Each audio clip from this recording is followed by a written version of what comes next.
আসসালামু আলাইকুম। আমাদের এরকম একটা ধারণা থাকে যে আজকেই বোধহয় আমাদের না পাওয়ার জন্য শেষ দিন হয়ে গেছে। আমাদের জীবন শেষ, আমাদের স্বপ্ন শেষ, আমাদের আশা শেষ, আকাঙ্ক্ষা শেষ, সব কিছু শেষ। মানে আমার আর কিছু হবে না। কোনো একটা কারণে ফেল করেছি, অকৃতকার্য হয়েছি, উদ্যোক্তাতে ফেল মেরেছি, চাকরি চলে গেছে হঠাৎ করে, বা কোনো একটা অ্যাক্সিডেন্ট হয়েছে, জীবনে সব শেষ। কিন্তু না, প্রতিটা মানুষের জীবন প্রতিদিন নতুন করে শুরু হয়। প্রতিদিন মানুষ নতুন করে স্বপ্ন দেখে, প্রতিদিন মানুষ নতুন করে বাঁচে। এই ভাবনাটা যতবার আমরা নিজের মধ্যে তৈরি করতে পারবো, ততবার আমরা এনার্জিটা পাবো যে না, আমিও পারবো। সমস্যাটা যেটা হয় সেটা হচ্ছে যে আমরা এটা মানতে চাই না। আমি মনে করি আমার সব শেষ, পরীক্ষা খারাপ হয়েছে, সব শেষ, উদ্যোক্তা হতে পারি নাই, লস করেছি, সব শেষ। এরকম অনেক উদাহরণ আছে, শুধু জিরো নয়, মাইনাস থেকে এসে আবার ঘুরে দাঁড়িয়েছেন এবং অনেক বড় কিছু করেছেন। এরকম অজস্র শত লাখো উদাহরণ আছে। কিন্তু অকৃতকার্য হলেই আপনি সফল হবেন, এটা আবার আমি মানতে রাজি নই। আপনি যদি অকৃতকার্যটাকে সিরিয়াসলি নেন এবং সেখান থেকে লার্নিংটা নেন এবং নিজের মধ্যে একটা জিদ তৈরি করতে পারেন, তবে আপনাকে কেউ আটকাতে পারবে না। এরকম অনেক স্বপ্নের কথা, অনেক সম্ভাবনার কথা, অনেক গল্প আজকে আমরা আলাপ করব। আমার খুবই খুবই প্রিয় একজন মানুষকে আজকে আমন্ত্রণ জানিয়েছি এবং আজকের এপিসোডটা একেবারেই ভিন্ন। আপনার ব্যানারটা দেখেই বুঝতে পারছেন। গতানুগতিকভাবে আমাদের এই ফাউন্ডেশনের উদ্যোক্তাদের ঘুরে দাঁড়ানোর যে গল্প আমরা আপনাদেরকে শোনাই, সেইটার তুলনায় আজকেরটা একটু ডিফারেন্ট। আজকে আসলে আমরা শুনব, শিখব এবং জানাবো। সেই জানা থেকে আপনাদের মধ্যে ভাবনা তৈরি করব। সেই ভাবনা হয়তো আপনাকে নতুন কোনো পথ দেখাবে। সো আজকে যে মানুষটা, আমি আগেই বলেছি, আমার অত্যন্ত প্রিয় একজন মানুষ, শুভাশিস ভৌমিক। তাকে আমি আসলে কী নামে ডাকবো আমি ঠিক বুঝে উঠতে পারতেছি না, কারণ এত এত পরিচয় তার। সবচেয়ে বেশি পরিচয় যেটা, সেটা হচ্ছে উনি অত্যন্ত জনপ্রিয় একজন কন্টেন্ট ক্রিয়েটার। এবং আমি আসলে যাকে বলি যে উনি যাই পান বেছে দেন। সো এটা একটা ওনার দারুণ কোয়ালিটি। এছাড়াও আসলে ওনার অনেকগুলো পরিচয় আছে। উনি বাংলাদেশে একটা মাল্টিন্যাশনাল কোম্পানির ম্যানেজিং ডিরেক্টর হিসেবে কাজ করছেন, যেটার নাম ATEC অস্ট্রেলিয়া ইন্টারন্যাশনাল। উনি এশিয়ার টপ আউটস্ট্যান্ডিং নেটিজেন মার্কেটার হয়েছেন 2005-এ, মোস্ট ইনফ্লুয়েন্সিয়াল মার্কেটিং লিডার হয়েছেন 2021-এ by CMO Asia, best content creator Daily Star, এটা আমার নিজের চোখে দেখা 2024 এবং 25-এ উনি হয়েছেন। সো অনেক গুণ তার সবচেয়ে বড় গুণ আমি যেটা ব্যক্তিগতভাবে মনে করি, উনি একজন ভালো মানুষ, একদম সাদা, মানে এটার বাইরে কিছু নাই। এবং এইটাই আমাকে ওনার সঙ্গে মানে আমি গর্বিত যে উনি আমার বন্ধু। এই সম্পর্কটা এগিয়ে যেতে আজকে বেশ কয়েক বছর এই ওনার সাদা মন এবং ভালো মানুষই এটা আমাকে অনেক বেশি আকর্ষণ করেছে। তো চলুন ওনার সাথে গল্প করি এবং ওনার থেকে শুনি আজকের বাকি কথা। কেমন আছেন? ভালো আছি ভাই, কিন্তু যত সুন্দর করে আপনি ইন্ট্রোডিউস করেছেন আমি এতটা যোগ্য না, এবং আপনি অনেক সুন্দর করে স্টার্টিংটাও করেছেন। আপনার কথা শুনতে ভালো লাগছিল। দাদা, আমি শুরুতে আপনাকে যে প্রশ্নটা করতে চাই, আজকে আমি অনেক প্রশ্ন করব আপনাকে, এবং আমি জানি যে আপনার কাছে সব প্রশ্নের উত্তর জানা আছে এবং আপনি সেইভাবেই আমাদেরকে আজকে উত্তরগুলো দিবেন। প্রথমেই আসলে আমি যেটা জানতে চাই, দাদা, আপনার সংবিধান আছে কোনো? সংবিধান? হ্যাঁ, মানে প্রশ্নটা খুবই ইন্টারেস্টিং। আমি জানি না এটা কেউ কাউকে করেছে কিনা কখনো। মানে ধরেন একটা রাষ্ট্র চলে, তার একটা সংবিধান আছে, কি করা যাবে, কি করা যাবে না, কোনটা করলে কিভাবে করতে হবে। আপনি যে কোম্পানিটা চালান সেটার একটা সংবিধান আছে, মেমোরেন্ডাম অফ আর্টিকেলস। ব্যবসা করলে সেটার একটা সংবিধান আছে। অফিস করলে যে এমপ্লয়ি, তারও একটা বিজনেস রুল আছে, অ্যাপয়েন্টমেন্ট লেটার আছে। আপনার কি নিজের জীবনের কোনো সংবিধান আছে? প্রথমে বলি, আমি প্রচুর টক শো করেছি, কিন্তু এরকম ইন্টারেস্টিং প্রশ্ন আমি শুনি নাই। হ্যাঁ, এবং আমি প্রশ্নটা ধরতে পেরেছি। হ্যাঁ, আমি বুঝতে পেরেছি আপনি কি বলেছেন। আমার কাছে মনে হয় হ্যাঁ, আমি একটা certain philosophy, certain SOP maintain করি লাইফে, এবং এইটা না আমার বাবার বা আমার ফ্যামিলি ভ্যালুস থেকে আসছে। এই সংবিধানটা বলতে পারেন যে ভ্যালুজ জিনিসটা করে দিয়েছে, কিছু বাইন্ডিংস, কিছু রুলস অ্যান্ড রেগুলেশনস, কিছু স্ট্যান্ডার্ড প্রসেস এবং কিছু রিচুয়ালস আমি আসলে এটা ফলো করি। যেমন আমি যদি আপনাকে সত্যি সত্যি বলি যে আমার বাবা ছোটবেলা থেকেই আমাকে সমানুবর্তিতার ব্যাপারটাতে এমনভাবে গেঁথে দিয়েছে ভিতরে, আমি এই সংবিধানের ধারা থেকে বেরোতে পারি না, অনেক স্পেসিফিক ধারা থেকে বেরোতে পারি না। আমি একটা ছোট্ট একটা উদাহরণ দিই, in fact it could be boring as well, কিন্তু ওই যে আপনি বললেন যে কিছু ধারা, কিছু নীতি, যেমন সংবিধান ভঙ্গ করা যাবে না। আমি লাস ভেগাসে গিয়েও আমার বন্ধুদের সাথে এনজয়মেন্ট করার বদলে একটা সার্টেন টাইম 11টা 11:30 দিকে আমি বিছানায় চলে গেছিলাম, যে বিকজ আমার কাছে মনে হচ্ছে ওই পার্টিকুলার ফিলোসফি থেকে এটা আমাদের চায়না ভিজিটে এরকমই ছিল, আমরা রাত জাগি না একদিনও। সো ওই জায়গাটা আমরা কিন্তু চাইলেই পারতাম সারা রাত মজ মস্তি করতে, বাট ডেফিনেটলি মজ মস্তি করা এক ব্যাপার, কিন্তু পার্টিকুলার লাইফস্টাইলের একটা ধারা থেকে বা ওই পার্টিকুলার ওই এসওপি থেকে সরে যাওয়ার ব্যাপারটা আমার কাছে মনে হয় ঠিক না, ওই পার্টিকুলার সাইকেল মেনটেন করা। সো এটা আমি করি, এবং ওই জিনিসটা আসলে আমার কাছে মনে হয় ফ্যামিলি ভ্যালুস থেকে এসছে। সো ওই পার্টিকুলার কিছু জিনিস থেকে আমি বের হই না। আমি মানুষ সিলেকশনের ক্ষেত্রে, মেশার ক্ষেত্রেও একটা পার্টিকুলার জিনিস মেনটেন করে চলি। সো আমি এক্সট্রোভার্ট টাইপের পিপল, আমি অনেক মানুষের সাথে মিশতে ভালোবাসি, কথা বলতে ভালোবাসি, কিন্তু ওখানেও একটা পার্টিকুলার সেগমেন্ট বা পার্টিকুলার দূরত্ব বা পার্টিকুলার একটা এসওপি মেনটেন করে চলার চেষ্টা করি আর কি। অ্যাবসলিউটলি, মানে আপনার কথা থেকে যেটা বোঝা গেল সেটা হচ্ছে যে এটা অনেকটা ইংল্যান্ডের মতো হয়ে গেছে, যে সংবিধান আসলে ওদের লিখিত কোনো সংবিধান নাই, কিন্তু ওটা সবাই মেনে চলে। কিন্তু আমাদের মতো দেশে আমি বলবো যে কেউ যদি, আমি আজকে প্রশ্নটা আমি ছুঁড়ে দিতে চাই সবার জন্য, কেউ যদি চিন্তা করেন আমি কিছু জিনিস লিখে ফেলতে চাই যে আমি লাইফে এটা করব, করব না, তাইলে কিন্তু সংবিধানটা রচনা হয়ে যায়, এবং এই লেখাগুলো কিন্তু মানুষকে আঘাত করে। হ্যাঁ, আমি নিজে এটার সাক্ষী। সো যেমন ধরেন আমি ব্যক্তিগতভাবে, আপনি যদি আমাকে বলেন যে আমার কিছু সংবিধান আছে, সেটা হচ্ছে আমি অসৎ কোনো অর্জন করব না, অন্যের হক নষ্ট করব না, কাউকে ঠকাবো না, হ্যাঁ, মানে এরকম কিছু জিনিস, মানে লাইফে পার্টিকুলার ভ্যালুজ, এগুলা খুবই গুরুত্বপূর্ণ। আর আপনি যেগুলো বললেন এগুলো তো খুবই গুরুত্বপূর্ণ, মেশা, চলা ফেরা, মেশা, ডিসিপ্লিন লাইফ। ছোটবেলা থেকে আমার এখনো মনে আছে, মানে মাগরিবের আজান মানে হচ্ছে পড়ার টেবিলে, হ্যাঁ, সো ওইটা আসলে অন্য লেভেলের ডিসিপ্লিন। আপনাকে যদি 4টা স দেওয়া হয়, সুশিক্ষা, সুস্বাস্থ্য, সুখ, সম্পদ, ওয়াও, কোনটা আগে বেছে নেবেন? অ্যাগেইন খুব ভালো প্রশ্ন।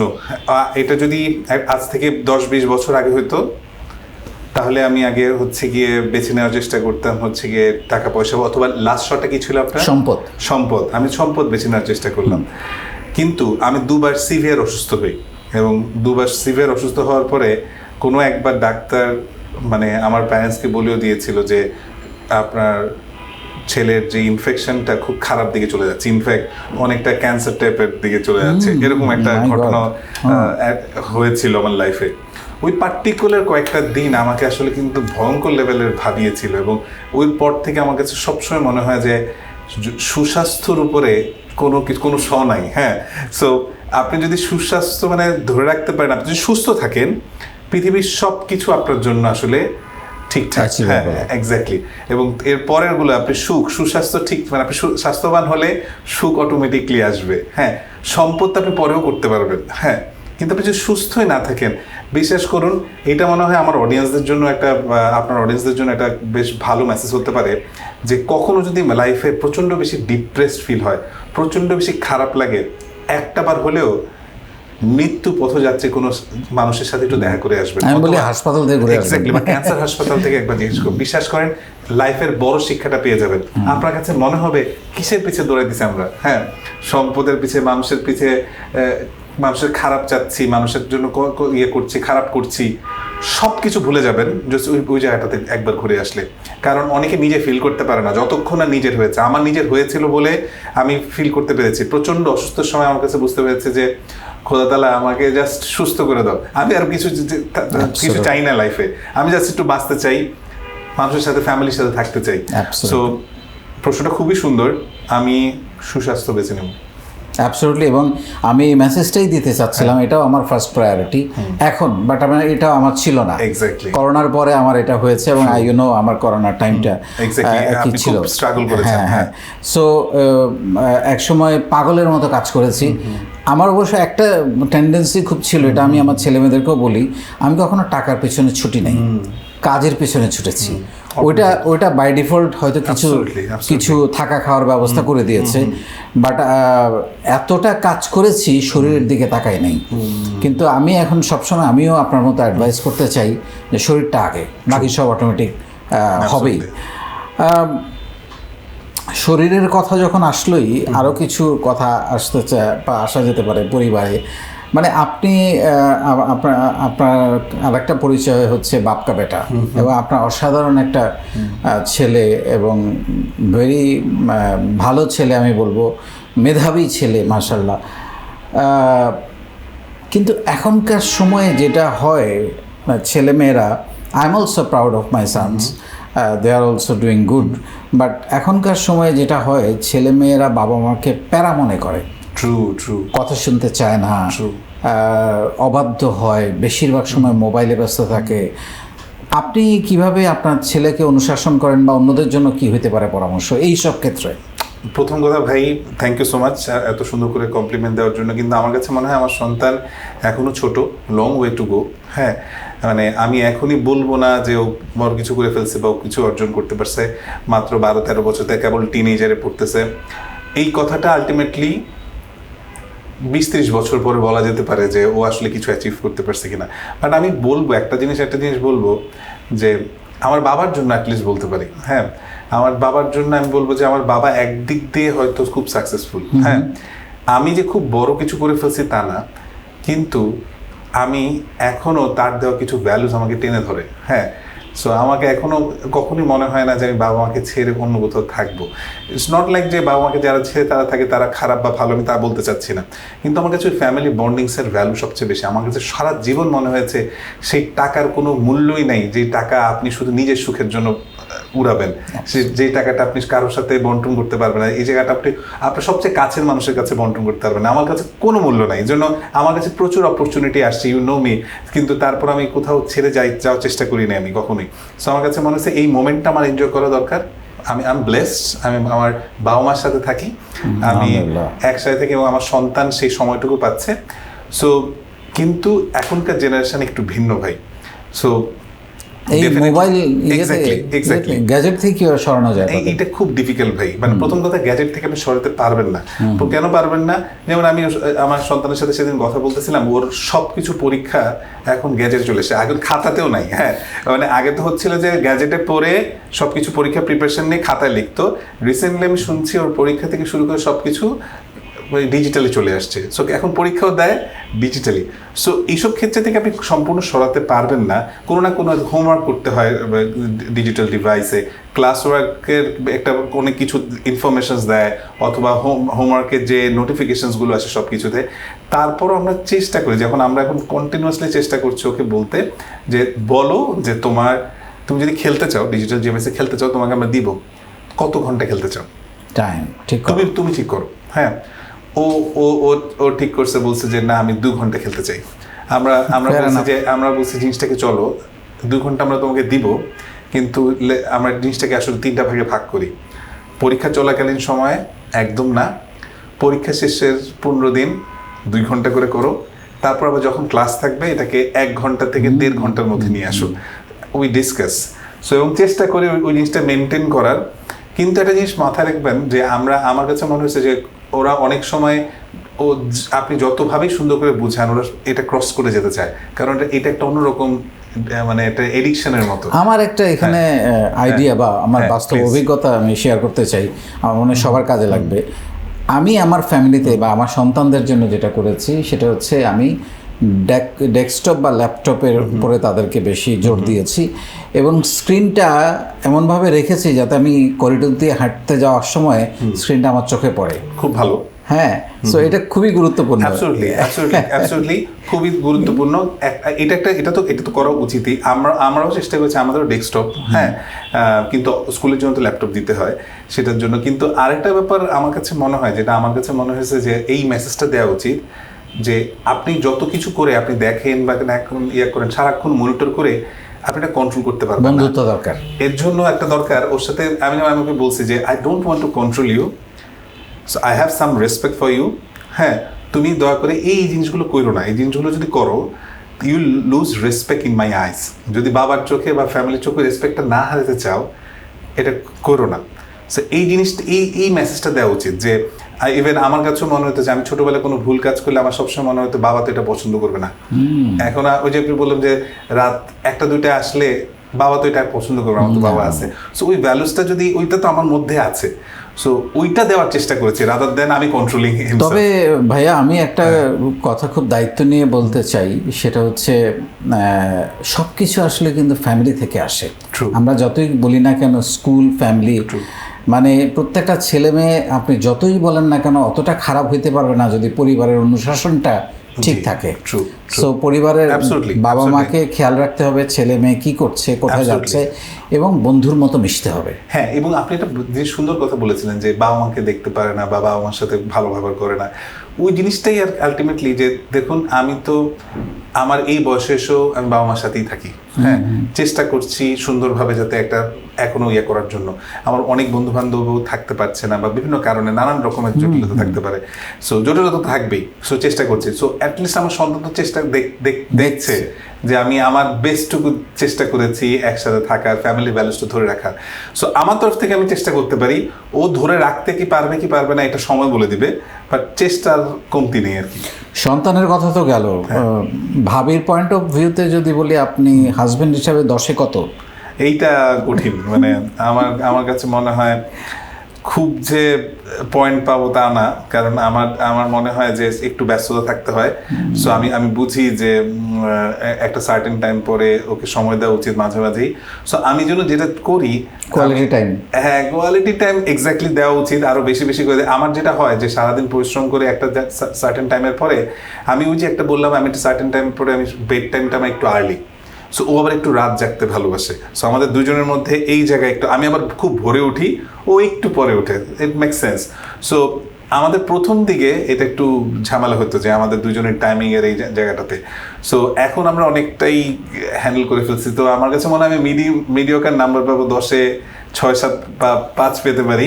কিন্তু এটা পূরণ করার জন্য আমি যেটা চেষ্টা করি, আমি যখনই কোনো অফিসের কাজে দেশ বিদেশে যাই আমি চেষ্টা করি সাথে নিয়ে যাওয়ার জন্য, ওই সময়টুকু যাতে আমরা একটু ভালো সময় কাটাতে পারি। তখন এটা 9 চলে যায়। হ্যাঁ, ওই সময় নিলে আপনি 9 পাবেন।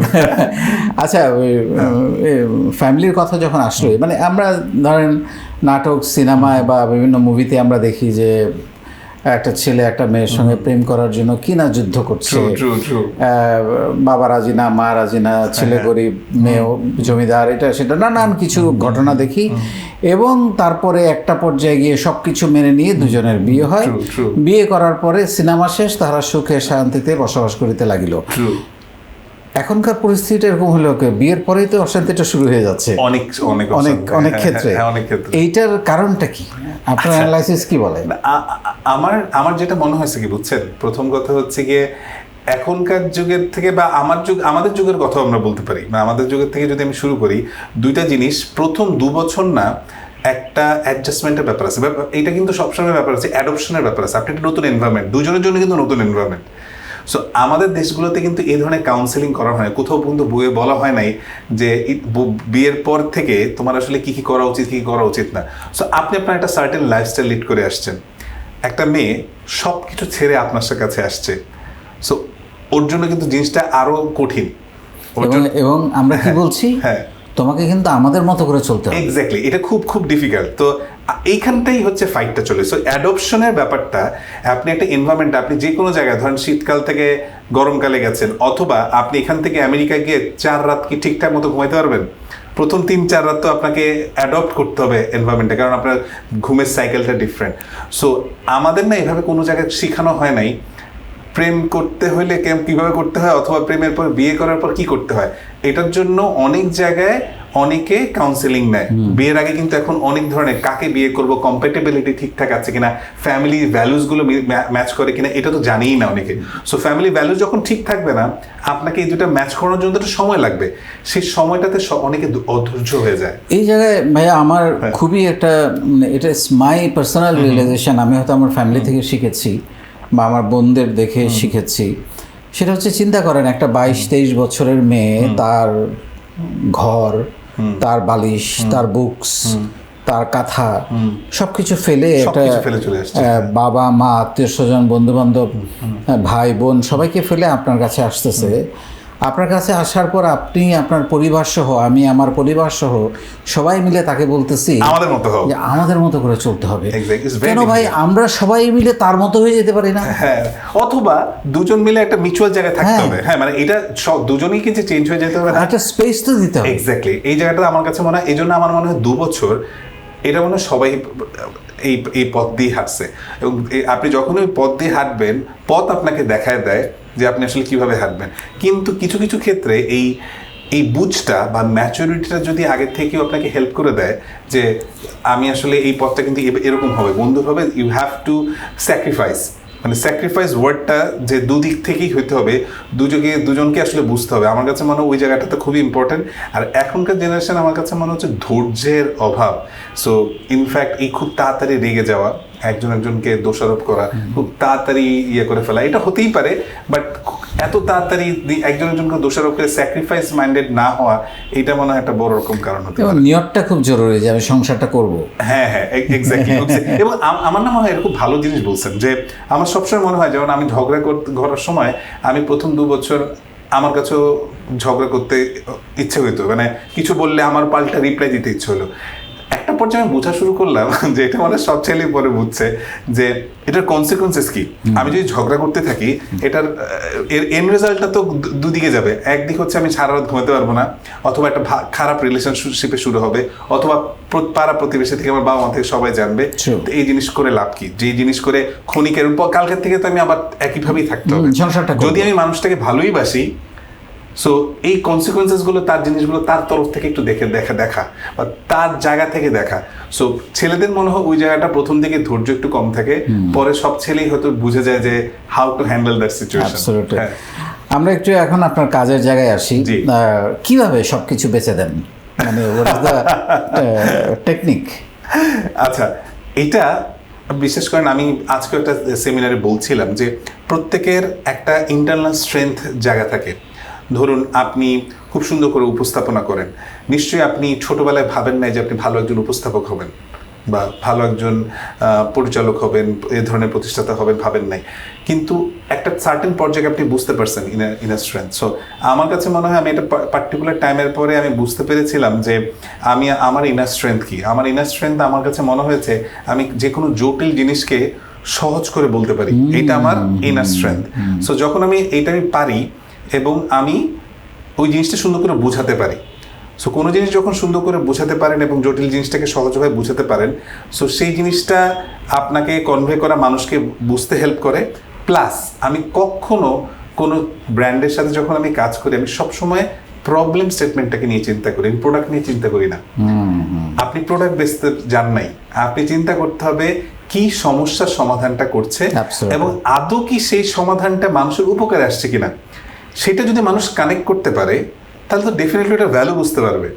সো মানুষ যদি বুঝে যে এটা মানুষ কানেক্টই করতে পারতেছে না, মানুষ ভ্যালুও বুঝবে না। সো আমার মেইন কাজ থাকে কিভাবে বের করা এই কোন প্রবলেম স্টেটমেন্টটা সলভ করছে এবং মানুষ আসলে ওই প্রবলেম স্টেটমেন্টের জন্য কি চায়। এই দুটার আনসার যদি প্রোডাক্টটা দেয়, তাহলে ওই জটিল জিনিসটাকে সহজ করে বোঝানোর দায়িত্ব আমার। অ্যাবসলিউটলি অ্যান্ড ডেফিনেটলি অসাধারণ স্টোরি টেলিং। এটা একটা, আমাকে যদি 5টা রিজন আপনি বলেন, মানে একজন ভালো বিক্রেতা হইতে হইলে, মানে আমি সেল করতে চাই, আমি আমার প্রোডাক্টটা সেল করতে চাই, মানুষের কাছে পৌঁছাতে বা তার মনোজগতে পৌঁছাতে চাই, কোন 5টা জিনিস একটা মানুষের থাকা দরকার? সবার আগে বিক্রি করার মানসিকতা নিয়ে গেলে হবেই না। এক নাম্বার, এটা হলো প্রথম। একদম বিক্রি করার মানসিকতা নিয়ে জীবনে হবে না। Try to understand the need, মানে যে নিডটা বুঝতে হবে এবং এই নিড বোঝার পরপরই বুঝতে হবে যে আমি যে প্রোডাক্টটা সেল করতেছি তার কোন প্রবলেম স্টেটমেন্টটা সলভ করতেছে। সো প্রবলেম প্রবলেম সলভ করতেছে, যেই প্রবলেম স্টেটমেন্টটা সলভ করছে সেই প্রবলেম স্টেটমেন্টটা আমার প্রোডাক্ট দিচ্ছে কিনা সেইটা তাকে গল্পর মতো শেয়ার করা, স্টোরি টেলিং করতে হবে। স্টোরি টেলিং এর পরে আমার যেটা দেখতে হবে তাকে পুশ না করে সেই জিনিসটা তাকে কিভাবে বেনিফিট করবে, এক্স্যাক্টলি বেনিফিট দিচ্ছে কি দিচ্ছে না সেই জিনিসটা করলে আই এম শিওর সে যদি একটা বার ওটা আন্ডারস্ট্যান্ড করতে পারে এবং এটা কনসিস্টেন্টলি, এটা একবার হতে পারে, এটা বলা হয় যে পার্টিকুলার একটা মানুষ কোনো কিছু সিদ্ধান্ত নিতে 7টা জায়গা থেকে তার টাচ পয়েন্ট লাগে। সো আপনাকে আসলে সেভাবেই যে আজকে আসছি, আজকে সেল করে না যাওয়ার জন্য প্রবলেম স্টেটমেন্টটা শুনলাম, ওনার নিডটা বুঝলাম, ওনাকে আমার বেনিফিটটা বুঝালাম এবং সেই প্রবলেম স্টেটমেন্টটা বুঝে বেনিফিটটা বলার পরে ওনাকে ওই ব্রিদিং স্পেসটা দিতে হবে ডিসিশন মেকিংয়ের জন্য। এই পথে গেলে ইউ কুড সেল এনিথিং। আপনি তো যেহেতু ডিজিটাল মিডিয়াতেই কাজ করেন এবং আপনি ডেটা অ্যানালাইসিস করেন, আমি জানি, আমি নিজেও দেখেছি। যেহেতু আমাদের এখন বেশিরভাগ উদ্যোক্তা অনলাইনে কমার্স, ওয়েবসাইটের মাধ্যমে সেল করে, তাদেরকে মানে হুক করার জন্য তাদেরকে কি টিপস দিবেন আপনি? মানে খুব এক্স্যাক্টলি আমার কাছে যেটা মনে হয়েছে যে এখন অ্যাগেইন আবারও যদি বলছি, digital is a very big field. হ্যাঁ, তো সবার প্রথমেই প্রোডাক্ট হাতে নিয়ে বেচতে যায় না, এইটা সবচেয়ে বড় ভুল। মানুষ অ্যাড দেখতে চায় না, মানুষ বুঝতে চায় তুমি আমার জীবনে কোন জায়গাটাতে ভ্যালু অ্যাড করতেছো এবং মানুষ ইনফরমেশন চায়, টিপস। সো একটা জায়গায় পড়তেছিলাম আগে, মার্কেটিংয়ের 4P গুলো যেটা দেখতেন আপনি, হ্যাঁ, যে প্রোডাক্ট, হ্যাঁ, মানুষ এখন প্রোডাক্ট চায় না, সলিউশন চায়। হ্যাঁ, মানুষ আগে হচ্ছে গিয়ে আপনি প্লেসমেন্টের কথা বলতেছেন, এখন অ্যাক্সেসিবিলিটি চায়, প্লেসমেন্ট না অ্যাক্সেসিবিলিটি। কারণ যেখানে আগে মানুষ হচ্ছে যেখানে ভালো বিক্রি হবে সেখানে, তা না, এখন হচ্ছে আপনাকে সব জায়গায় অ্যাভেলেবল করতে হবে। হ্যাঁ, প্রমোশনের জায়গায় মানুষ অ্যাড দেখতে চায় না, মানুষ ইনফরমেশন চায়।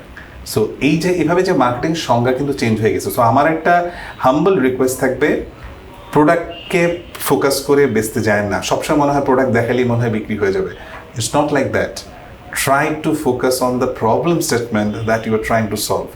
একটা বার যদি মানুষ বুঝতে পারে যে কোনটা করতে পারছেন, এবং অলওয়েজ তখন মানুষ কানেক্ট হবে। Try to tell stories. ওইটা মানুষকে কিভাবে কানেক্ট করবেন সেটা হচ্ছে কি কাজ। এন্ড ল্যান্ডিং করেন হচ্ছে প্রোডাক্ট দিয়ে। এক্স্যাক্টলি। হ্যাঁ, কারণ হচ্ছে আপনি যে প্রবলেমটা করছেন সেই জায়গাটা হচ্ছে সলিউশনটা এইটা। সো আপনি যখনই প্রোডাক্ট নিয়ে বলতে পারবেন, ও ফার্স্টে ভাববে যে ওকে ও তো বিক্রেতা আসছে। সো ইউ শুড বি মানে আমার কাছে মনে হয় এই জায়গা থেকে আপনাকে ভেরি কেয়ারফুল থাকা উচিত। বুঝতে হবে মানুষের ফিলিংসটা কি এবং মানুষের পেইন পয়েন্ট কোথায়। পেইন পয়েন্টটা একবার ধরতে পারলে না, তাহলে খুব ভালো হবে। এখানে এটা কি এরকম রিলেট করছেন আপনি যে আবেগটাকে ধরা? না, এটা আবেগকে না, আমার কাছে মনে হয় আবেগকে পুঁজি করে কিছু করার কথা আমি বলতেছি না। আমার আসলে মেইন কথাটাই হচ্ছে আপনি কিভাবে কোন জায়গাটা, ধরুন আমি একটা যে বলছি যে আপনি যে কোনো একটা প্রোডাক্টের কথা বলতে পারি, আপনি একটা জিম ইকুইপমেন্ট সেল করবেন। সো আপনি ফার্স্টেই যদি সারাক্ষণ বলতে থাকেন যে জিম ইকুইপমেন্ট, জিম করলে এই হবে সেই হবে, মানুষ কিন্তু অনেকেই জিম যেতে চায় না। সো আপনি যদি ওভাবে বুঝান, আপনাকে গল্পটা বলতে হবে অন্যভাবে। গল্পটা হচ্ছে এরকম যে আমিও আগে ভাবতাম যে ওয়েট লিফট করাটা করলে খুব ভালো না, আপনার বডি বেশি হয়ে যাবে, মাসল হয়ে যাবে, এই জিনিসটা আমার কাছে মনে হচ্ছে। কিন্তু স্টোরিটা কিন্তু ডিফারেন্ট। আপনি যদি গল্পটা ওইভাবে বলেন যে আপনি যত বয়স হবে আপনার শরীরে যদি মাসল না থাকে, আপনার জন্য কিন্তু এটা খুব খারাপ। আপনি হাঁটতে চলতে পারবেন না একটা সার্টেন বয়সের পরে। এবং মাসল হওয়ার জন্য আপনার বডি বিল্ডিং বা weight lifting is a very important thing. So দেখেন এই জিনিসটা, গল্পটা কিন্তু চেঞ্জ হয়ে গেল। সো আপনি আসলে ওই ইনফরমেশনটা দেন, হ্যাঁ, যে আপনার আসলে বয়স হয়ে গেলে, এবং it is a legit information, আপনি ভুলভাল বললে হবে না, it's a very legit information, it will be helpful. তারপর আপনি বলেন ওয়েট লিফটিং এর জন্য এই ডাম্বেলটা কিনতে পারেন। তো দেখেন গল্পটা কিন্তু চেঞ্জ হয়ে গেল। আপনার একেবারে কোর প্রফেশনের জায়গাটাতে আসতে চাই। আপনি স্টার্ট আপ নিয়ে কাজ করছেন দীর্ঘদিন ধরে। জি। বাংলাদেশের স্টার্ট আপটা নষ্ট হয়ে গেল কেন? মানে বাংলাদেশের স্টার্ট আপের মূল ফোকাসটা হয়ে গেছে, আমি যতদূর দেখছি, গত প্রায় 15 বছর ধরে বা 20 বছর, 15 বছর বলবো, যে টাকা উঠানোটাই মনে হয় যেন এটা সেটা বুঝায় কিছু স্টোরি টেলিং করে একটা বড় কারণ কি আমার management absent, financials absent, sale absent, আমার জিনিসের দাম 100 টাকা, কস্ট প্রাইস 100 টাকা, আমি বিক্রি করতেছি 25 টাকায়, কেন? প্রথম কথা, স্টার্ট আপ নিয়ে কথা বলার মতো এখানে অনেক জ্ঞানী গুণী মানুষ আছে, আমার আসলে খুব বেশি বলার ঠিক হবে না, বাট আমি আমার অনুভূতি শেয়ার করতে পারি, আমি আমার অভিজ্ঞতা শেয়ার করতে পারি, আমি এত বছর কাজ করে। সো আমি যখনই কোনো বড় ইনভেস্টারের কাছে গিয়েছি বাংলাদেশে ইনভেস্ট করার জন্য, ওরা মূলত 2-3টা প্রবলেম বলে। নাম্বার 1, যে শুভ, তোমার দেশে টাকা ঢুকালে বের করা যায় না। সো টাকার এন্ট্রেন্স আছে, এক্সিট নাই, তাহলে আমি ইনভেস্ট করে আমি টাকা রিটার্ন আনবো কেমনে? So it's a very big point. Number 2, তোমার দেশে ইমপ্লিমেন্ট করার জন্য যে গুড প্র্যাকটিসেস, তোমাদের ফাউন্ডারের মধ্যে স্টার্ট আপের যেই গুড প্র্যাকটিসেস, কমপ্লায়েন্স যে রিকোয়ারমেন্টসগুলো আছে, সেগুলো মানার প্রবণতা একদমই নাই, একদমই নাই। নাম্বার 3, তোমাদের দেশে অ্যাকুজিশন, মার্জার বা অ্যাকুজিশন, বড় কোনো কোম্পানিও তোমার ওইটাকে যে মার্জার করে নিবে, অ্যাকুজিশন করে নিবে, সেরকম কোম্পানি এখনো গ্রো করে নাই। ধরেন একটা এডুটেক করছেন, হ্যাঁ, ধরেন সেই একটা বড় রকমের এডুটেক হয়েছে, এইটাকে যে বাংলাদেশের কংগ্লোমারেট কোনো কেউ কিছু নিয়ে নিবে, যদি না হয় তাহলে ওর এক্সিট রুটও তো নাই। হ্যাঁ, এবং আরেকটা বড় 3 নম্বরে আরেকটা জিনিস হচ্ছে গিয়ে, যে পরিমাণ ডকুমেন্টস কমপ্লায়েন্স কঠিন করে রাখা হয়েছে যে একটা বিজনেস ইকোসিস্টেমের জন্য, এত কমপ্লায়েন্স দিয়ে, ধরুন আমি যে কোনো প্রোডাক্টকে আমাদের দেশে আনার জন্য এলসি ব্যাপারটা পৃথিবীর অনেক কেউ বুঝেই না, ওরা টিটি পেমেন্ট করবে চলে যাবে। এটা যে এলসির মতো এত জটিল ডকুমেন্টস করে রাখছে, একটা এলসি খুলতে গেলে ব্যাংকের যে পরিমাণ ডকুমেন্টস আমাকে সাইন করতে হয়, আজকের যুগে এসে যদি আপনি এত ডকুমেন্টস সাইন করেন, এটা হবে? It should be digital. Absolutely, ক্লিকে চলে যাবে। হ্যাঁ, আপনি সাইনওয়েল গ্লোবালি রিকগনাইজড একটা ডিজিটাল সিগনেচার প্ল্যাটফর্ম, এটা গ্লোবালি সব জায়গায় রিকগনাইজ, বাংলাদেশের সব জায়গায় এটা নেয় না। না ভাই, ডকুমেন্টসে সাইন করতে হবে, আমাকে ওই ডকুমেন্টসে থাকতে হবে, অফিসে থাকতে হবে, সাইন করতে হবে, সাইন করতে করতে আপনার হাতে ব্যথা, ওই প্রসেস করে এলসি খুলে দিতে দিতে এই যে লিড টাইমটা, টাইম ইজ মানি।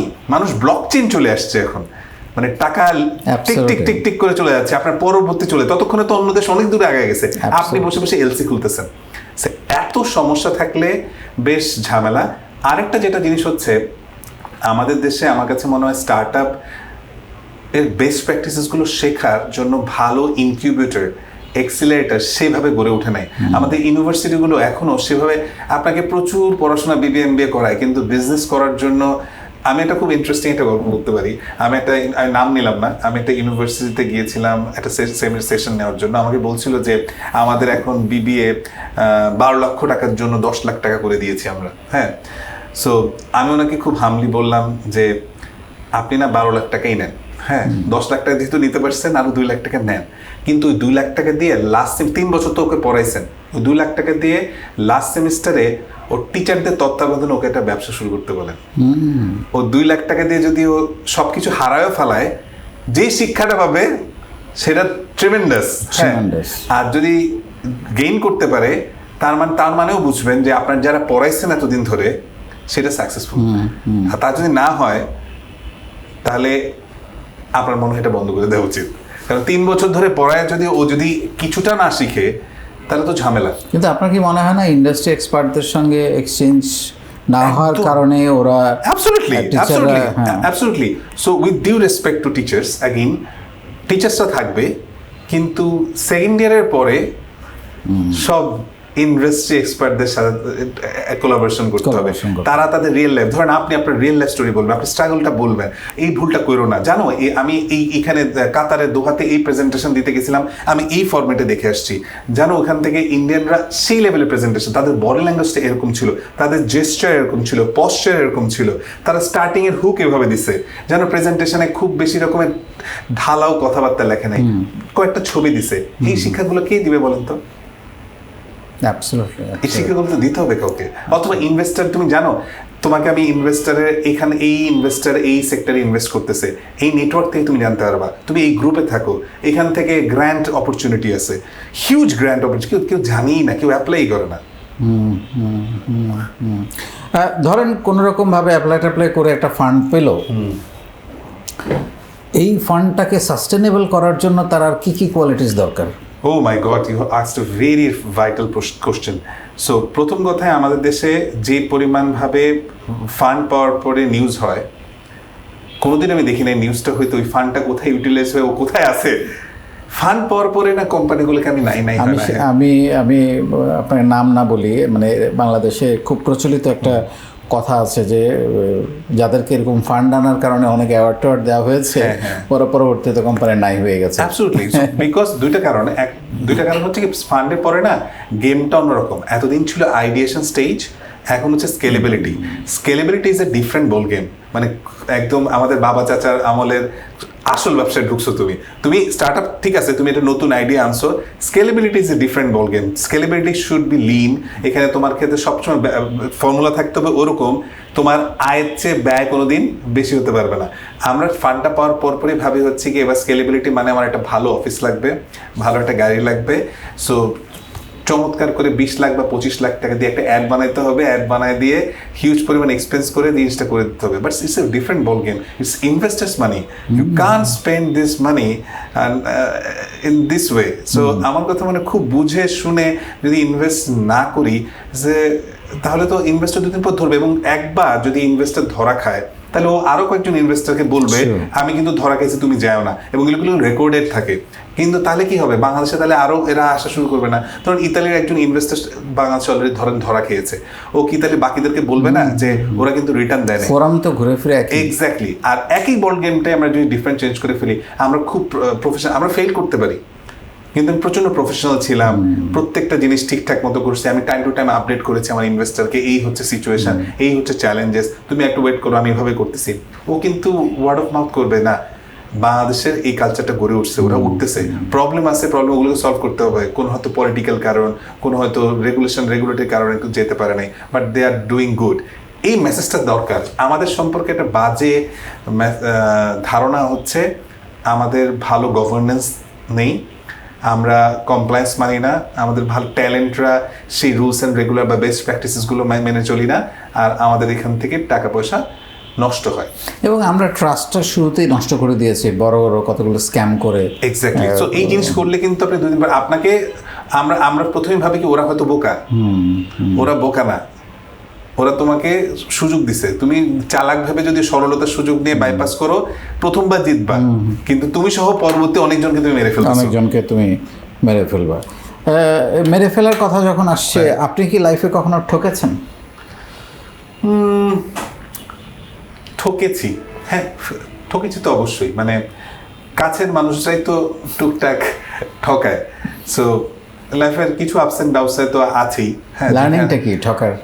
লার্নিংটা হচ্ছে কি জানেন, কাউকে খুব বেশি রকমভাবে অন্ধভাবে বিশ্বাস করতে হয় না। হ্যাঁ, সো প্রত্যেকটা জিনিস খুব কাছের মানুষকে হলেও যে বললে বিশ্বাস করতে হয় না, নিজের ইনভলভমেন্স দরকার। মানে আপনি চোখ বন্ধ করে কাউকে বিশ্বাস করে ছেড়ে দিয়েছেন কোনো কিছু এবং এক্সপেক্ট করতেছেন সব কিছু ঠিকঠাক থাকবে, নট পসিবল। এই জায়গাটাতে আমার আপনার মানে মতামত শুনতে চাই, বা আমার এক্সপিরিয়েন্স যেটা, আমাদের বেশিরভাগ মানুষ, বিশেষ করে বাংলাদেশের জেলা মফস্বলে যারা থাকে, ইভেন আমাদের প্রবাসে যারা থাকে, আপনি তো প্রবাসে গেলেই খোঁজ খবর নেন তাদের, আমার সাথে তো তারা ভেরি ওয়েল কানেক্টেড।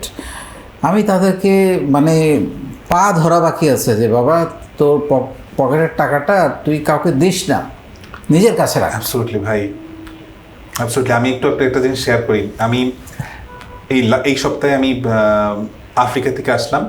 আফ্রিকা থেকে আসার পথে আমি ইথিওপিয়া হয়ে আসছি, আদিস আবাবা ইয়েতে।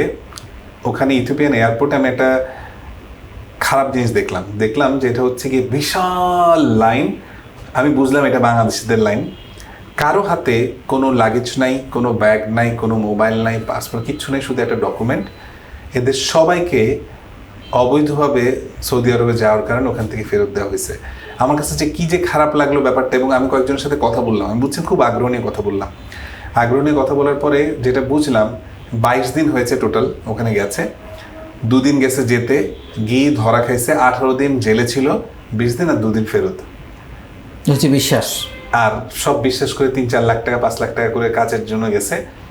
সো আজকে আমি একটা সেশন নিচ্ছিলাম, ওখানে আমি বলতেছিলাম উইথ অল ডিউ রেসপেক্টস যে আমাদের যারা প্রবাসীরা আছেন তারা যে কাজগুলো করছেন তারা তো ভালো কাজ করতে জায়গায় আছেন, কিন্তু স্কিলের জায়গাটা যদি একটু ডেভেলপ করতেন, হ্যাঁ ধরেন কথার কথা আমরা ক্লিনিং করছি, ঠিক আছে, আমি যদি প্লাম্বিং জবটাতে একটু যেতাম, একটু ওয়েল্ডিংয়ের জায়গাটাতে যেতাম, একটু স্কিল বেস যেতাম, তাহলে কিন্তু আমরা সবাই মিলে এই জায়গাটাকে আরো বেশি ডেভেলপ করে ফেলতে পারতাম এবং যে পরিমাণ রেমিটেন্স আসতো, সম্মান আসতো আরো বেশি আমাদের জগে। এবং আই এম শিওর, কিন্তু আমার কথা হচ্ছে এই জায়গাটাতে না ওনাদের থেকেও রেগুলেটরি থেকে শুরু করে কারো উদ্যোগ নেওয়া উচিত এই মানুষগুলোকে একটু হলেও গ্রুম করা, কিভাবে স্ক্যাম থেকে এড়াবে, কিভাবে একটু ডিজিটাল, একটু কয়েকটা ইংলিশ বা কমিউনিকেশন চমৎকার কিছু হয়ে যেতে পারত।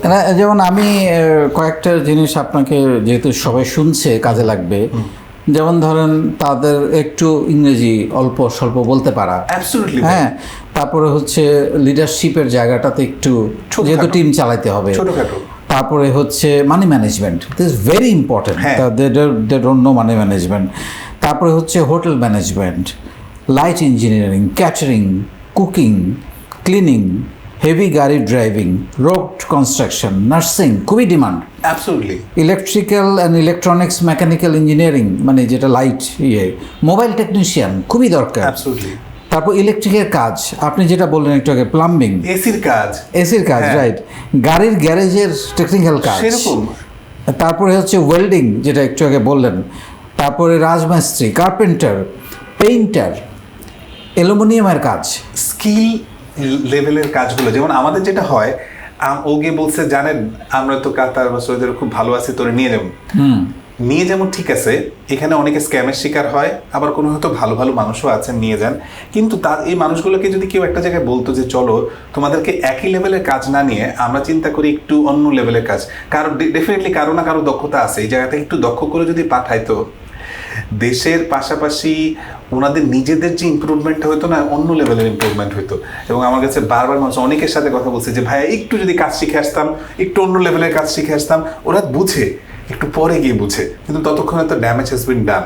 এবং যে কষ্টটা করে, কি লেভেলের যে কষ্ট করে দেশের মানুষ, তো আমি যেমন, আমি আজকে আমার পাশে একজন মহিলা ছিলেন, উনি বলতেছিলেন উনি গার্মেন্টসে কাজ করতে জর্ডানে গিয়েছিলেন, বাংলাদেশি টাকায় মাত্র 40,000 টাকার জন্য গিয়েছিলেন, এবং সে মাত্র 15,000 টাকার জন্য কোনো মতে, ব্যাপারটা বুঝতেছেন, জর্ডানের মতো একটা জায়গায় বাংলাদেশের টাকায় 15,000 টাকায় সে মাস চালিয়ে 25,000 টাকা তো শুধু দেশে পাঠাবে। কি যে কষ্ট, কি লেভেলের যে কষ্ট করছে।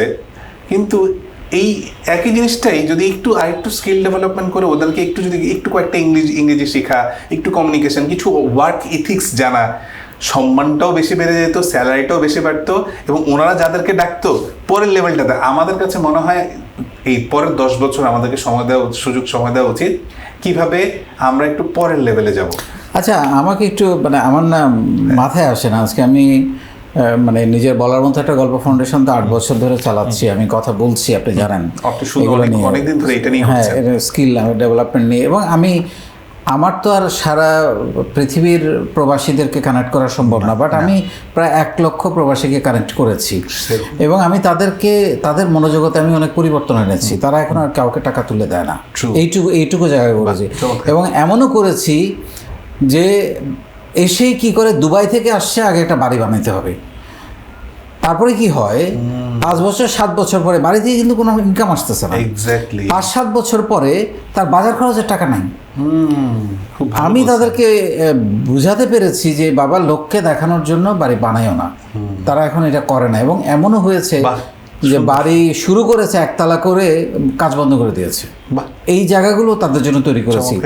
আর সবচেয়ে বড় কথা, প্রবাস থেকে তারা তো গ্রিন কার্ড পাবে না মধ্যপ্রাচ্যে, কোনো একদিন ফেরত আসতে হবে। তারা ভয়ে আসতে পারে না, পরিবারেরও প্রেশার থাকে, বাবা এসব করবা কি। সো এখন এই আমার নেটওয়ার্কে যারা আছে তারা অন্তত জানে যে তারা কি করবে, সেই জায়গাটা আমি তাদের তৈরি করে দিয়েছি, সেই স্কিলটা আমি তাদের তৈরি করে দিয়েছি। এবং আলহামদুলিল্লাহ 8 বছরে প্রবাসী সহ বাংলাদেশের ছেলে মেয়েরা সহ ওদেরকে আমি প্রায় 30 লাখ ছেলে মেয়েকে পর্যন্ত প্রশিক্ষণ দিয়েছি, অ্যান্ড হুইচ ইজ মানে যেটা ওয়ার্ল্ড রেকর্ড বলা যেতে পারে, সেটা হচ্ছে প্রতিদিন এবং বিনামূল্যে। এটা বাংলাদেশে এর আগে কেউ কোনোদিন করে না, আপনি নিজেও সাক্ষী। আপনার মূল্যায়নটা যদি একটু বলেন।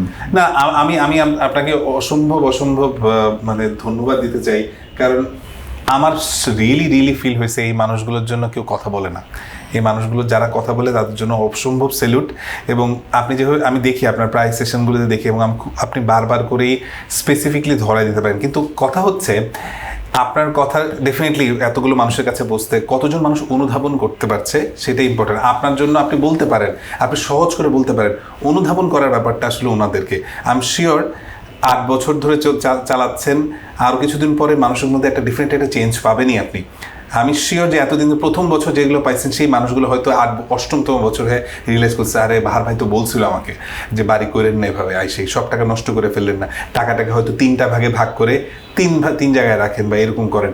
এই যে বেস্ট প্র্যাকটিসেসগুলো জানা, এই যে বেস্ট প্র্যাকটিসেসগুলো শেখা, এইটা দরকার আমাদের মতো দেশে। এবং আই স্ট্রংলি বিলিভ, আজকে আমি একটা রিসার্চ দেখতেছিলাম যে বাংলাদেশে এই মোমেন্টে 28 বছরের নিচে 9,40,00,000 মানুষ, 9,40,00,000 মানুষ পৃথিবীর 20-30টা দেশের সব মানুষও না। হ্যাঁ, তার মানে আমাদের কি লেভেলের, আপনি জাস্ট ভাবেন এই যে আপনি যে কাজগুলো করতেছেন এই 9,40,00,000 ইয়োদ্ধের জন্যই তো এই মানুষগুলো যদি ইন্সপায়ার্ড হয়, এই মানুষগুলো সত্যি স্কিল ইমপ্রুভমেন্টের দিকে যায়, বাংলাদেশ কোত্থেকে কই যাবে? আপনি শুনলে অবাক হবেন, এর মধ্যে আমি অন্তত 1000-এর উপরে মানুষকে একটা অভ্যাস তৈরি করতে পেরেছি যে প্রত্যেক মাসে 500 টাকা জমাও। বাহ, এটা আমি বিশেষ করে প্রবাসীদেরকে, ইভেন আমি তাদেরকে এটাও বলেছি, আমাকে কেউ বলে স্যার আমার তো টাকা থাকে না, তার মানে কিছু নেশা টেশা ছেড়ে দাও, সিগারেট খাও, এটা করো, হাঁটো, গাড়িটা ইউজ করো না। আরেকটা বলেছি যে তুমি মাসে হয়তো ধরো 25,000 টাকা পাঠাও গ্রামে, বলে যে আগামী মাস থেকে আমি 24,000 টাকা পাঠাবো, কষ্ট করে চলো, ওই 1,000 টাকা সেভ করো। নানানভাবে তাদেরকে আমি বোঝানোর চেষ্টা করতেছি। তো আসলে এই জায়গাটা খুব গুরুত্বপূর্ণ, মানে তাদেরকে। এবং আমি আসলে আপনাকে যে প্রশ্ন এতগুলো কথা বললাম যে কারণে, আমাদের দেশের সবাই জানে যে আমরা আমাদের বাংলাদেশ থেকে শুধু মধ্যপ্রাচ্যের 1.25 কোটি লোক পাঠিয়েছি। আমরা সবাই জানি এদেরকে সামান্য কিছু স্কিল ডেভেলপমেন্ট করে দিতে পারলে আমাদের রেমিটেন্সটা দ্বিগুণ হয়ে যাবে। বিড়ালের গলায় ঘন্টাটা বাজতেছে না কেন? খুব ভালো প্রশ্ন। আমার মাথাও একই প্রশ্নই ঘোরাফেরা করতেছিল যে এখানে কি চলতেছে আসলে। হ্যাঁ, সবাই জানে, প্রবাসী কল্যাণ মন্ত্রণালয় বলেন, আমি জানি না ভাই, সবাই জানে। আমার কাছে বারবারই মনে হয় যে কারণ আমি কিছু ঘটনা শুনলাম, তাই আমি তো কাতারে আমি এবার অনেকদিন ছিলাম, আমি কাতারে যাওয়ার পর আমি যেটা বুঝলাম যে কাতার কিন্তু 2022 সালের পর থেকে ভাই, বিশ্বকাপের পর থেকে কাতার খুব একটা কাজ নাই। 22-এর আগে একরকম ছিল, কিন্তু এবং কাতারের 22 সালের আগ পর্যন্ত আমি শুনতেছিলাম, আমি জানি না কতটা সত্য কতটা মিথ্যা, আগে কাতারিরা শুধুমাত্র কাজের জন্য নিতে পারে, এখন অনেকভাবে অন্যরাও নিতে পারে। এই সুযোগ নিয়ে অনেক মানুষকে অনেকে ধোকা দিয়ে টাকা নিয়ে এই একটা বড় ব্যবসার মাধ্যমে করে, এই মানুষগুলোকে নিয়ে যায়। ওই মানুষগুলো যে বললেন যে টাকা দিয়ে গেছে, সব সারা জীবনের সকল অর্জন দিয়ে গেছে, ওই মানুষগুলোর টাকা শোধ না হওয়া পর্যন্ত আসতে চায় না। এইটা কি কোনো সিন্ডিকেট নাকি কোনো ব্যবসা নাকি কোন স্বার্থে মানুষগুলোর জন্য করে না, এটা আমি জানি না, কিন্তু আমি শিওর এই জায়গাটাতে যদি একটু হলেও কাজ করা সত্য করা। ধরেন কথা দেখেন, যে এডুকেশন সিস্টেম দিয়ে আমরা এখন পর্যন্ত একটা বিশাল কিছু করতে পারতেছি না, তার জায়গায় ধরেন আমার দেশের এডুকেশন সিস্টেমে যদি বেসিক সরা ক খ বা ABCDর পরপরই শুধু এই জায়গায় ফোকাস করতাম আমরা, যে ভাই একটা বড় জনসংখ্যাকে একদম বটম অফ দ্য পিরামিডকে আমরা সেরকম সব কিছু পড়াবো না, ফিজিক্স কেমিস্ট্রি সব কিছু না পড়ায়, চলো তোমাকে আগামী 1 লক্ষ মানুষকে আমি ওয়েল্ডিং শেখাবো শুধু, তোর শুধু এটাই থাকবে, আর একজন শুধু প্লাম্বিং শিখবে, ও ছোটোর থেকে এটাই শিখবে, তাহলে তো হয়ে যায়। কিন্তু করছে না। হ্যাঁ, এই ইনিশিয়েটিভটা হয়তো ওই যে বললাম যে কেন নেয় না আমি জানি না, হয়তো সেই অ্যাওয়ারনেসের দরকার আছে, সেই আই এম শিওর যে নতুন স্টার্ট আপ আসতেছে, কেউ না কেউ নিবে, এবং অথবা কারো না কারো স্বার্থ যদি জড়িত থাকে তাহলে এখানে বিজনেসও আছে। এক্স্যাক্টলি, নট নেসেসারি যে এটা একটা সোশ্যাল ওয়ার্ক হবে বা তাদের উন্নতি হবে। অ্যাবসলিউটলি বিজনেস তো আছেই, বাট এবং এইটা কিন্তু ওভারঅল বাংলাদেশকে কিন্তু অন্যরকম চেঞ্জ করে। এবং আমার বারবার মনে হয়েছে প্রত্যেকটা জায়গায় যখন বাংলাদেশের মানুষদেরকে দেখছি, কাতার গিয়ে যাওয়ার পর আমার সবসময় মনে হয়েছে যেখানেই যাই শুধু আমি হচ্ছে বাংলা কথা বলি, কাতার চালায় যাওয়া যাবে, এত ভালো লাগছে। যেখানে গেছি মানুষের ভালোবাসা পাইছি, মানুষের সাথে কথা হয়েছে। কিন্তু আমি মানুষগুলোকে আর একটু উপরে লেভেলে দেখতে চাই।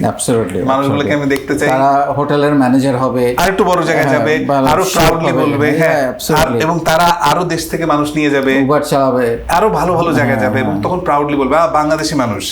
এই প্রাউডটা নিয়ে আমি সেই প্রাউডটা নিয়ে যেতে চাই। আপনার সঙ্গে সুভাষদা যেভাবে শুরু করেছে এমনও রাত পার করে দেওয়া যাবে। টপিক খালি আসতেছে একটার পর একটা। আমি একদম আপনার পার্সোনাল ইয়েতে চলে আসতে চাই যে আপনি তো ডেফিনেটলি নিজের জন্য টাইম স্পেন্ড করেন। এই পয়েন্টটা আমি একটু আপনাকে দিয়ে বলাতে চাই। আমি খুব বলি যে তোমার নিজের জন্য একটু সময় বের করো। আমরা এত ব্যস্ত, এত নয়েজ, এত কিছু নিয়ে আমরা, বা এত মানুষের জীবন নিয়ে, পরিস্থিতি নিয়ে, তারপরে হচ্ছে যে আমরা কিছু না চাইলেও আসতেছে, এই মারা যাচ্ছে, এটা হচ্ছে, ওটা হচ্ছে, দেশের এই সমস্যা, এটা নানান কিছু চলে আসতেছে, এনজাইটি। আমাদের নিজের জন্য কিন্তু কোনো সময় নাই। এটা কতটা দরকারি? এইটার উপরে তো কিছুই নাই। এটা তো মাস্ট দরকার। এবং self grooming is the best grooming. So আপনি যদি নিজেকে ডেভেলপ না করেন, সময়ের সাথে নিজেকে চেঞ্জ না করেন, তাহলে আপনি কিভাবে পরের ধাপে যাবেন? আপনি তো জানতে হবে। সো আমি সবসময়, আপনি আমাকে চেনেন, আপনি জানেন যে কোথায় কি হচ্ছে পৃথিবীর, সেটা সম্পর্কে আমি আপডেট থাকতে চাই। নিজেকে সেলফ গ্রুম করার জন্য কোথায় কোনো লিডারশিপ ট্রেনিং হচ্ছে কিনা, কোনো স্কলারশিপে ট্রাই করা যায় কিনা, কোনো গ্র্যান্ড প্রজেক্টে অ্যাপ্লাই করার জন্য আমি সবসময় চেষ্টা করি সেই জায়গাগুলোতে মনোযোগ দেওয়ার, এবং এখানে আমি ইনভেস্টও করি। আমি বারবার ধরুন কথা আমি যদি কোনো ধরনের ভিডিও বানানোর জন্য চিন্তা করি, এবং ট্রাস্ট মি, আমি কোনো ভিডিও বানানোর জন্য আমি সেই লেভেলে রিসার্চ করি, সেই জায়গায় যত টাকা ইনভেস্ট করা দরকার সেখানে ইনভেস্ট করি। বিকজ কোনো সময় আমার ভিডিও রেমুনারেশন থেকে ভিডিও কস্টিং বেশি হয়, বিকজ আমি জানি এটা আমার পরবর্তীর জন্য অন্য লেভেলের জিনিস কাজে দিবে। সো আমার কাছে সবসময় মনে হয় সেলফ গ্রুমিংটা খুব দরকার। এই সেলফ গ্রুমিংটা 2-3 ভাবে করা যেতে পারে। প্রথম কথা, আপনার নিজের স্ট্রেংথটা জানতে হবে, কোন জায়গাটা আপনার স্ট্রেংথ, এবং এই স্ট্রেংথের বেঞ্চমার্কটা আপনার জানতে হবে যে এই লাইনের সবচেয়ে উপরের মানুষটা কে আছে, তার কি কোয়ালিটি আছে, সে কি করছে। তারপরে আপনার বুঝতে হবে এই লাইনের যদি সবচেয়ে উপরের মানুষটা এই জিনিস করছে, চোখ বন্ধ করে আগে অতটুকু অ্যাচিভ করেন, আগে ওটা করেন, তারপর চিন্তা করেন এর বাইরে কি করা যায়। তাহলে আপনি নিজেকে একটা বুঝ দিতে পারবেন যে আমার উপরে এই লাইনে যে সবচেয়ে বেস্ট ছিল, আমি অ্যাটলিস্ট তার পথে সবগুলো জিনিস পার করছি, মাইলস্টোন করছি। এবার আমি চিন্তা করি, এবার আমি নিজেকে ভিন্নভাবে কিভাবে করতে পারবো, সেটা করতে হবে। সো আমি অলওয়েজই দেখি যে আমার এই লাইনে কে আছে এবং তার কি আছে, এবং সেই জিনিসগুলো কি করছে, আমি আগে সবগুলোকে অ্যাচিভ করতে হবে। সো ওইভাবে আমি নিজেকে গড়ার চেষ্টা করি। অসাধারণ। ভিডিওর কথা যেহেতু আসলেই, এখন তো আপনার ভিডিও খুবই দুর্দান্ত হয়, আপনি অনেক এক্সপার্ট হয়ে গেছেন। প্রথম ভিডিওটার অভিজ্ঞতা একটু বলবেন? হ্যাঁ, প্রথম ভিডিও তো হচ্ছে গিয়ে ঋতুর সাথে গান। আচ্ছা। সো আমরা আসলে শুরু করেছিলাম গান দিয়ে আমাদের কাছে, এবং গানের পিছনে রিজন ছিল হচ্ছে গিয়ে সৃজনশীলতা, বা আপনার ধরেন এক্সট্রা কারিকুলার অ্যাক্টিভিটিস আমার কাছে মনে হয় শিশুদের জন্য খুব দরকার, এবং ওকে ডিজিটাল ডিভাইস থেকে দূরে রাখার জন্য। সো আমরা ওটা শুরু করেছিলাম, এবং আমার কাছে মনে হতো এটা একজনকে ওর ক্রিয়েটিভিটি, ব্রেইন শার্পনিংয়ের জন্য খুব ইন্টারেস্টিং। সো ওটা দিয়ে স্টার্ট করেছিলাম, মোবাইল রেখে খুব স্ট্যাটিকভাবে, উইদাউট এনি মাইক্রোফোন, জাস্ট করে, কোনো এডিটিং ছাড়া, কিচ্ছু ছাড়া করে দিতাম। কিন্তু এরপর থেকে আমরা আসলে বোঝা শুরু করলাম যে বারবার আমি দেখতাম, এবং ট্রাস্ট মি, এখন আমি আমার ভিডিও বারবার দেখি। কোনো ভিডিও যদি মানুষ বেশি কেন পছন্দ করতেছে, কোন জায়গা থেকে পছন্দ করছে, কি হচ্ছে, কত মিনিটের করছিলাম, কোন জায়গা থেকে মানুষ ড্রপ করছে, আমি সারাক্ষণ এটা দেখতে থাকি। তাহলে আমি বুঝতে থাকি, আচ্ছা আমার পরের ভিডিওতে আমি এই ইমপ্রুভমেন্ট করবো। এবং আমার এই 6-7 বছরের জার্নিতে আমি প্রত্যেক মোমেন্টে গত ভিডিওতে যা ভুল হয়েছে, পরের ভিডিওতে আমি একই ভুল না করার চেষ্টা করি, নতুনভাবে নতুন কিছু করার চেষ্টা করবে। যেটা কাজ করতেছে সেটা করি, যেটা কাজ করতেছে না সেটা অ্যাভয়েড করার চেষ্টা করি। ভুলের কথা যেহেতু আসলোই, হ্যাঁ, এরকম বড় কোনো ভুলের কথা মনে পড়ে বা রিগ্রেট লাইফে? আমি এটা একটা ভালো কথা বলছেন। ভুল তো ছোটখাটো ভুল হয় প্রায়, বড় ভুল, আমার বড় ভুলের কথা যেখান থেকে একটা লার্নিং হতে পারে আমাদের সবার জন্য। আচ্ছা, ইনস্ট্যান্ট আমার আসলে কোনো বড় ভুলের কথা বা রিগ্রেট? রিগ্রেট ইভেন আমি ওই টাইপের মানুষই না। আমি আমার লাইফে আমি সারাক্ষণ যেটা ফিল করি যে আমি লাইফে রিগ্রেটই করতে চাই না। সো আমি বর্তমানকে খুব বেশি প্রাধান্য দিই এবং বর্তমানকে আমি ভালোভাবে এনজয় করার চেষ্টা করি, প্রত্যেকটা মোমেন্ট এনজয় করার চেষ্টা করি এবং চেষ্টা করি মানুষের সাথে মিশতে। সো আমার রিগ্রেট লাইফে খুব একটা বেশি এখন পর্যন্ত নাই।